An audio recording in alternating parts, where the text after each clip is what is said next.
Now here's the deal. I'm going to repeat these because you had 5 really good ones. I thought is, 1, you're always staying positive. 2 is you're saying the customer's always right. Right. 3, you're always doing these favors for people. Right. 4 is you're helping in your community, and 5 is you're following people on those social channels there. And the reason why I want to hammer those 5 is because I see a lot of entrepreneurs who I meet.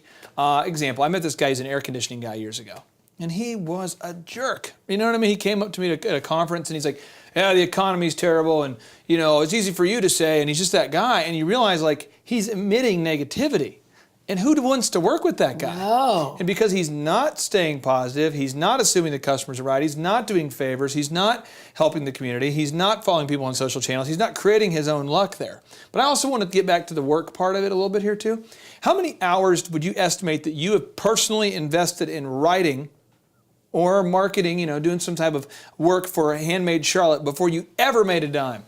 Oh, 3 years. 5 years. I mean, I would consider every single thing that I did before, from pouring my first candle to, 17 years ago, up until all of that knowledge I gained through those craft fairs and opening galleries and working with artists and, having like little shows and home shows and all of those things definitely led up. And I didn't make a nickel. And then when we opened Handmade Charlotte, we literally, handmadecharlotte.com didn't make money for 3 years. I mean, Handmade Charlotte, we were monetizing working for other sites, but we did not place one ad and weren't monetizing Handmade Charlotte at all until we built a platform that we felt and were approached by agencies. And 3 years. Yeah, 3 years. The reason why I'm asking this. Now we immediately when we opened handmadecharlotte.com, like I had the collection. Now we're different from some independent publishers because immediately we had products. Yeah. And so the product side and then all of the services side. So the reason why I ask that though is that because like one of our Thrive mentors, Clifton Talbert, this guy who started the bank, who was not allowed to go into banks because he grew up during the time of segregation and was African American. That guy, Clifton, he ended up launching the Stairmaster. That was his big arrival on the marketplace, was he helped introduce the Stairmaster into the marketplace. But he marketed this thing for like 3 years before he ever got a hit. And you hear entrepreneurs all the time, they're like, well, what I did is I worked hard for about 3 years sowing seeds and then bam, I got my harvest. And I think that's really important that if you're watching this, that you realize that we want to implement these principles, but we're sowing seeds. We shouldn't expect to, unless it's some weird non-organic seed. I mean, you shouldn't expect to sow it and for it to just to produce. Right, and that's why you have to have passion for it. And like getting in it to really actually like, for me, like my business was built on like just pure love of what I was doing.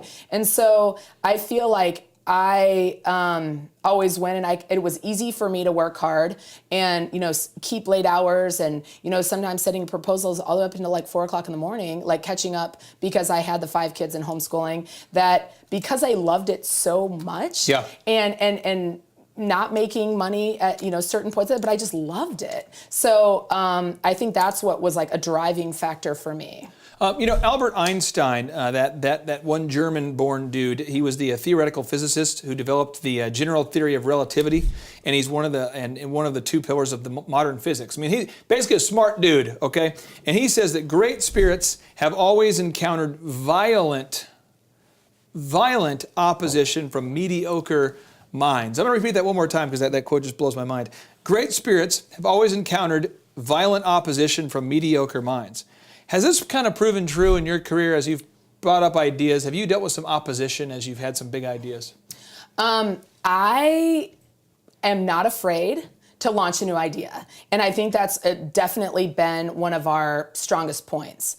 I will come up with some maniac idea at 1 o'clock in the morning. My husband actually told me about 4 years ago that I wasn't, like, he didn't want me like sending emails past midnight because I was like, I would think like, oh my gosh, I'm gonna start the Rachel Club and email every single Rachel like on the internet and like, let's start a Rachel Club or like ridiculous things. And then as my business started, as I started relating to business, because I'm a power user, because I'm on the internet constantly, because am independent and was my own marketing team and my own HR and all of those, my own amplifier, that in the very beginning, that I had to come up with extremely creative, and I am very creative, so come up with extremely creative ways to amplify, and because the internet is so new and all of these like native ads and conversational marketing and aggregating content and all of those things are so incredibly important that that I would just come out with I felt like they were common sense ideas, but I would often see people look at me in huge, big boardrooms with people and just like this. And I would look at, like, after a meeting, this particular meeting at Plaid Enterprises, I looked at the creative team later and I took them, I was like, you guys are my people. They're like, Rachel, what were you even talking about? And so I definitely will definitely present ideas that I know that are not safe. They are not safe ideas. And so I definitely think that has definitely propelled me. And for movers and shakers and pioneers and true entrepreneurs and people that want to change the world, I think that's why they're interested in me.